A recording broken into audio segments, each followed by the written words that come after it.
அரசானது வள்ளல் வல்விலோரி விழாவை புகழை பறைசாற்றும் வகையில் 2 நாட்கள் அரசு விழாவானது நடைபெற்றுக் கொண்டுள்ளது.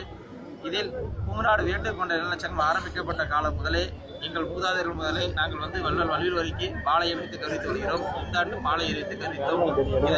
இதன் சார்பாக எங்களுடைய இரத்த சொந்தமான முத்தரையர் மற்றும் தளபதியார் அவர்களின் ஆணையின் பிரகாரம் எங்களுடன் உடன் வந்துள்ள உயர் திரு சந்திரகுமார் அண்ணன் அவர்களும் திரு மூர்த்தி அண்ணன் அவர்களும் கலந்து கொண்டார்கள். வாகன பேரணியானது நாமக்கல்லில் திரு பார் இளங்கோவன் அவர்களால் துவக்கப்பட்டு இன்று சிறப்பாக வள்ளல் வல்விலோரி மன்னருக்கு மாலை அணிவித்து மரியாதை செலுத்தினோம். அதாவது இந்த இடத்தில் ஒரே ஒரு நிகழ்ச்சியானது எங்களுக்கு மன வருத்தத்தை அளிப்பது என்னவென்றால், ஒரு மாமன்னர் வள்ளல் வல்விலோரிக்கு கலைஞர் காலத்தில் 2 கோடி ரூபாய் மணிமண்டபம் கட்டுறதுக்கு அலாட் பண்ணியும் ஒரு மணிமண்டபம் கட்ட கொடுத்தா ஒரு படி கூட அமைக்காம இருக்காங்க. இது மனசு வருத்தத்துக்கு ஏற்படுத்துது. மேலும் இங்க அரசு அழைப்பதில் எம்எல்ஏ பேர் போட்டுக்கிறாங்க, மந்திரி பேர் போட்டுக்கிறாங்க, மினிஸ்டர் பேர் போட்டுக்கிறாங்க, எல்லாரும் பேர் போட்டுக்கிறாங்க, எம்பி பேர் போட்டுக்கிறாங்க. எந்த மந்திரியுமே எந்த எம்எல்ஏ வரதில்லை.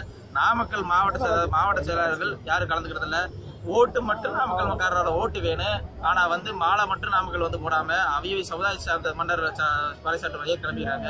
இது எங்களுக்கு பறைசாற்று எங்களுக்கு மனசு வருத்தம் அளிக்குது.